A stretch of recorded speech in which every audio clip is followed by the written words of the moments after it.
మేము డోర్లు తీసాము. ఫస్ట్ స్టాండ్ ఆపండ్రా బాబు, జురాసిక్ పార్క్ లో డైనోసార్ లాగా వదులుతుండు. స్వామి कौन है ये लोग, कहाँ से आते हैं?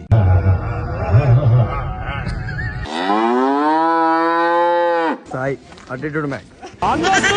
మంచి రోజు వస్తున్నాయి, ఏం చెప్పండి. ఎవరు నువ్వు ఎలా ఉన్నా అంటే జుట్టు చూడదు. ఇవి రెండేసి ఇవి రెండు వదిలేయాలి. ఒక పొర లేయాలి, ఒక పొరలు వదిలేసేయాలా? నేను సరదా సరదాకే నెత్తి వాళ్ళు కొట్టినా. నేను సరదాకే నెత్తి బాగలు దింగినవన్నీ. కరెక్ట్, ఇది కరెక్ట్ గా చెప్పేవయ్యా.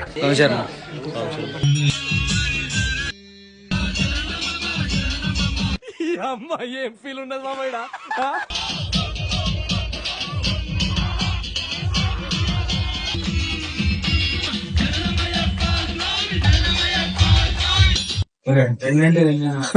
రెండంటే రెండేనా? బాగా అని చెప్పి నాతో ఇంటర్వ్యూ